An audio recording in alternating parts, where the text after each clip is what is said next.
Disclaimer पढ़ें और follow करें।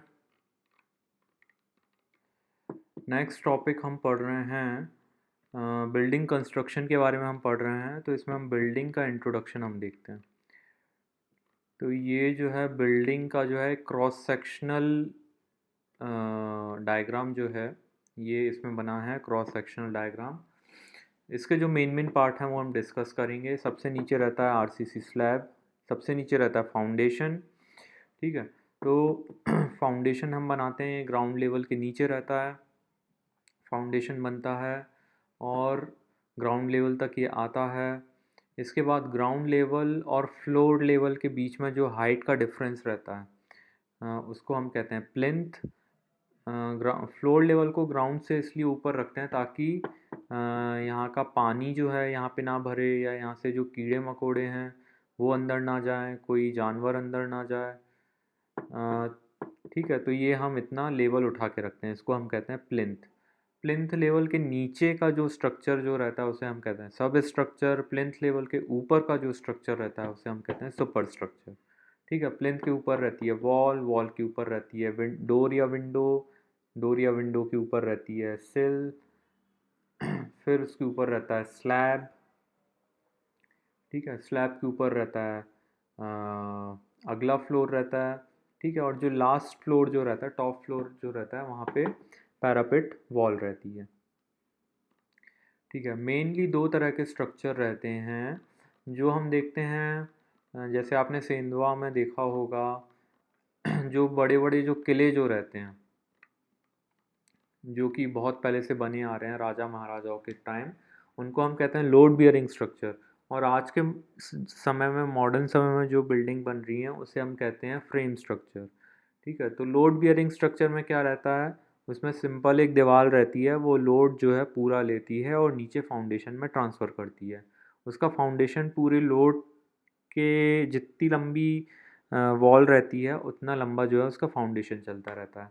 फ्रेम स्ट्रक्चर में क्या रहता है, इसमें बीम और कॉलम रहते हैं, इस तरह से ये फ्रेम बना रहता है।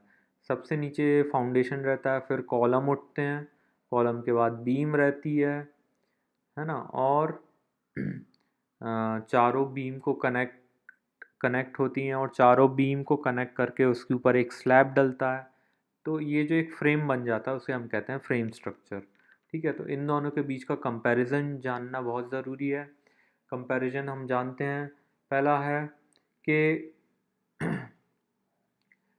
लोड बियरिंग स्ट्रक्चर में हम देखते हैं भार वहन संरचना। संरचना का संपूर्ण भार वाहन दीवारों के द्वारा नींव में स्थानांतरित किया जाता है। ठीक है, लोड बियरिंग स्ट्रक्चर में जो पूरा लोड है दीवार नीचे फाउंडेशन में ट्रांसफ़र करती है।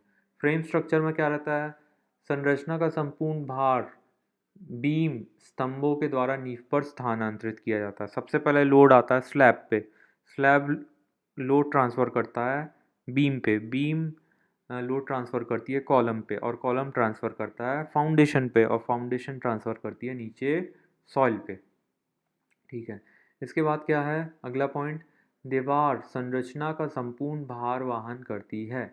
इसमें है कि दीवार केवल स्वयं का भार ही वहन करती है।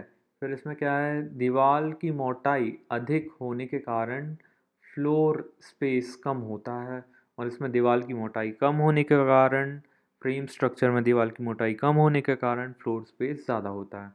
इसमें जो नींव रहती है वो कंटिन्यूस रहती है, इसमें जो नींव रहती है वो प्रत्येक कॉलम के लिए अलग रहती है। इसका जो निर्माण की गति है वो कम रहती है, इसकी निर्माण की गति तेज़ रहती है। इसमें प्लानिंग बदलने की स्वतंत्रता कम रहती है, इसमें प्लानिंग बदलने की स्वतंत्रता अधिक रहती है। इसकी आंतरिक और बाहर की जो दीवारें हैं दोनों की मोटाई एक सी रहती हैं, इसकी केवल बाहर की जो दीवार है उसकी मोटाई सेम रहती हैं। जो लोड बियरिंग स्ट्रक्चर है वो कंपन से प्रभावित हो जाता है, और जो फ्रेम स्ट्रक्चर है वो कंपन से प्रभावित नहीं होता है। और लोड बियरिंग स्ट्रक्चर जो है ख़राब मिट्टी वाले क्षेत्र में हम इसको नहीं बना सकते, पर फ्रेम स्ट्रक्चर को हम ख़राब मिट्टी वाले क्षेत्र में भी बना सकते हैं। तो ये हमने इसके देख लिए डिफरेंस। आप इसको एक्चुअल साइट पे जाके ऑब्ज़र्व कीजिए और देखिए कि क्या फ़र्क है दोनों में। Thank you.